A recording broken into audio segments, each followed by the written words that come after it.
سائلكن kale waxa uu leeyahay sheekh waxaan rabaa inaan ku weydiiyo waxaan maqlay dadka faasiqiinta ah in aanay gelin marqaati fanaaniinta culimada qaar waxay ka aaminsan yihiin inay yihiin faasiqiin haddii ay laba ruux isku qabsato fanaanna uu meesha joogay qaadi iyo gartii ay noqoto fanaankaasi marqaati ma loo qaadan karaa oo ma banaan tahay in fanaan marqaati loo qabsado mana la aqbali karaa alxamdulilah runtii waa su-aal si guud marka laga eego ama macnaha guud laga eego su-aal waxaan is leeyahay muhiim u ah weeye dadku markii xuquuqda loo kala saarayo sharciga laba arrimood baa jira markhaati yaa geli kara iyo ujeeddada iyo qasadka markhaatiga loo sameynayo markhaatiga ujeeddada loo sameynaya asaaskii dadka xuquuqdoodu inayna lumin wey xuquuqda ama dhiig ha noqoto ama dhaqaale ha noqoto ama nasab iyo dhalasho ha noqoto ama wax kale ha noqoto sharcigu in badan buu ku dhiirigeliyaa markhaati in loo sameeyo dadka waa bini aadam in baa dhiman karta in baa halmaami karta in baa inkiri karta iyadoon intii midna dhihin baa qofkii hadhow cid ka rumaysata loo baahanaya saas darteed baa sharcigu in la qoro markhaati in loo sameeyo caddayn hadhow xuquuqdii lagu xifdiyo loo amray markhaatigu waxay ka mid tahay markhaati keliya ma waxa la isfaray in la qoro faktubuuhu walyaktub baynakum kaatibun bilcadli in la kala qorto haddaba markhaatigu wuxuu ka mid yahay waxyaabaha axkaamta iyo xuquuqda lagu caddeeyo dabcan markhaatigaas ka midkayhina waxaa dhici karta markay noqoto markhaati iyo xuquuq noqoto dadka waxaa ka suuragala qeyb ka mida inuu markhaati beenaa la furo ama dhaqaalo u qaatay ha jito ama qofkan xigti iyo dhalasho iyo nacaf iyo maslaxa ka dhexaysa ha jirto ama qofka kaleoo xumaata ka dhexaysa ha jirto saa darteed haddaa artay meelaha maxkamadaha barnaanka kuwa lacag qaatoo markhaati furo seen kugu markhaati furaa yihahdaa fadhiya meelo badan marka qaarkood la helaa markhaati beenaalaha saa darteed bay shareecadu aada uga hadashay marka waxaa loo baahan yahay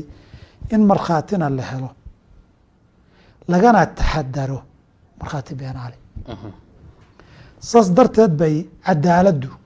ay muhiim tahay inta la gaari karo sida markhaati fiican u jiri karo baa markhaati beenaale xunna u jiri karaa saas darteed waa in la kala loo sameeyo sida loo dhiirigeliyey xaqii hala xifdiye loo yiri dhinaca kalena dee dadkan waxaan kala jiidanayo sababo kasta oo keeni kara tuhun ah inuusan qofkan markhaatiga daacad ka noqonaynin baa lagu diidaa faasiqnimo keliya maaha waxaa lagu diidaa xigtanimo hataa dadka ugu qiimo badantood ugu cibaado badantood ugu shaksiyad fiicanta aabbaha u markhaati furi kartid waad ku markhaati furi kartaa isagaad markhaati ku noqon kartaa sameey waayo sida dabiiciga ah aabbaha waxaad ugu markhaati furtaay inay akhrana dembi gasho waalidkaana xumaysa ma dhacdo laakiin inaad u markhaati furto xigtanibaa ku jiidan karta iyo xiisada aabbaha ah marka anaa markhaati oo lagaa yeeli maayo diintaada lama durin faasiqna lama dhihin laakiin halkan wax la tuhmaa yaalla wey waxaan la ogolayn oo kale markhaatiga qofka reerka la nool ee ku jilan ninka uu biilka siiyo iyo ninka ku jilan reerka ka tirsan oo markhaati furi karo shahaadulqaanic baa la yihahdaa maxaa yeelay inuu u markhaati furo waxaa muuqata danbaa ugu jirta in wax dulmiyaa laga yaabaya markhaatiga qofkaan ogow shaksiyadiisa iyo diintiisa iyo cadaaladiisa lama durin laakiin wax kaloo la tuhmaa yaalla waxaan markhaati la aqbalaynin labadan qof qofkan markhaatiga iyo qofka lagu markhaati furay haddii colaadi ka dhexayso xurguf ka dhexayso lama aqbalaya markhaatigiisa waxaa laleeyahay xumaanta ka dhexaysa baa laga yaabaa inay shay ku xambaarto qofu u xanaaqayba xabad ku dhuftaa ama torre geliyaa dilaa inuu markhaati beenaalo ku furo way dhici kartaa xumaatada ka dhexaysa darteed isagoon diintiisii waxba la durin baa la diiday marka waxaan rabaa inaan ku ihahda sababaha loo diiday waxaa kaloo loo diidaa qofkan ma garan karo waxan walidalika waxay ka dhaheen shahaadat lbadawi cala alqarawi waxaa la nin baadiye ka yimid oo weligii xoolahan hadda kasoo dhaadhacay waxaasoo magaalo oon baadiye ka jirin oo la isku haysta markhaati lama yeelayo saad u garanaysaa wal weli saad ku ogaatay baadiye xoolaa taqaanaa waxaan magaalada baadiye lagama isticmaalo waxaan baadiye ma garan karee sead u garan kartaa adigoo fiican baa mar la diidayaa waxaan shaqadaadii ma aha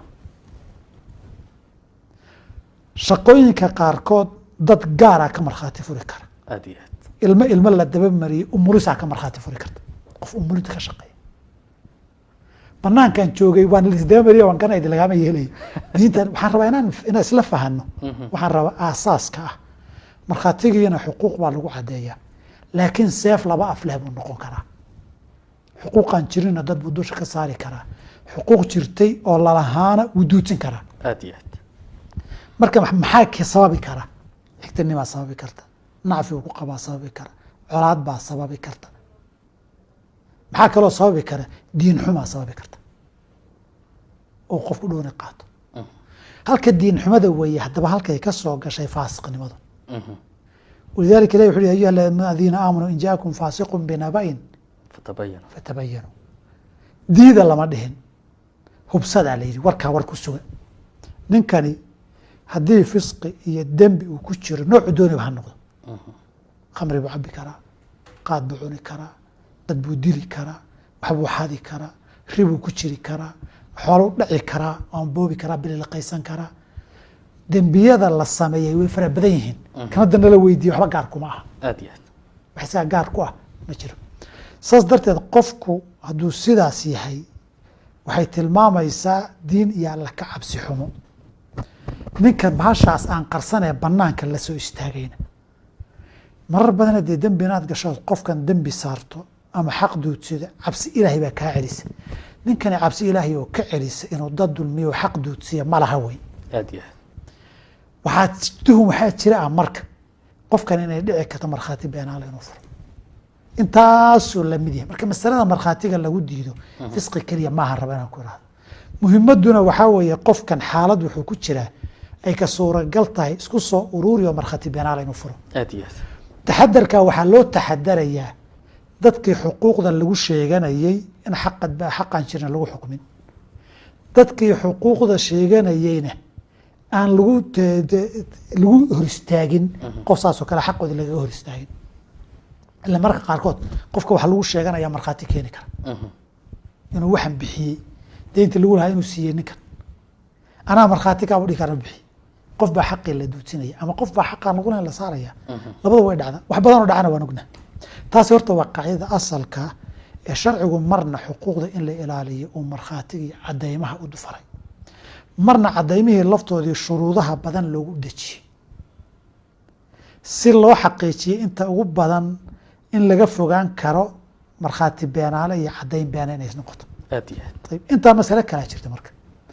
markii laleeyahay xuquuqda dadka hala ilaaliyo hana loo dadaalo leeyahay nusuusta sharciga intaan garanayo cadaalad bay shardiday cadaaladdu xaddee weeye shuruuddeeda faahfaahsani aayad iyo xadiid ma laha xaqii haddii la waayo culimadeena waxay ka hadlaan haddii shuruuddiiba dadkii goobjooga meeshuu dil baa dhacay dhacaya boob baa dhacay wax shuruuddii buuxin karana maba jooga meesha laba tusaale aan keeno hay ciyaal baa banaan ku ciyaarayay mid baa mid wax yeelay caruur keliya joogtay meesha shuruudda cadaaladda ee markhaatiyadu ay sheegaanna baaliqan qaangaar baa kamid a aad iyo wax qaangaara ma joogin maxaa la sameyn waxaa markhaatigan loo rabay waxay ahayd xaqan in la ilaaliyo waan aragnaa qofkan ilmahan waxbaa gaadhay caruurtii hebel baa ku dhuftay dheheen iyaguna markhaati ma buuxiyaan see la yeeli waa su-aal su-aasha labaad dhiig iyo dil baa dhacay waxa meesha joogaba moryaan bay ahaayeen aad iyo aad waxaa meesha joogayba maryam bay maryaantii budcadda ahayd ee dadka dhacaysay ee qawleysatada ahayd baa mid dilay yaa markhaati noqonaya iyagaa meeshooda jooga ama qof kale oo iska socdaaba mid dilay qofka dad lama socdo xoolihii buu dhacay yaa markhaati noqonaya sharcigu wuxuu ina baray markay halkaasoo kala gaarto muhimaddu xaqi inuusan lumin bay ahayd iyadoo la dadaalayo dadkaas baa shuruud loo xiraya caruurtii waxaa laleeyahay waa la aqbalaya wixii ay isku raacaan ama ay u bataan haddayna kala galbanin way xaafadaha markay tagaan waa lasoo brograam garin karaa aad iyo aad kuwanna hadday si u bataan waa la baarayaa run loo malaya waa lagu dhaqmaya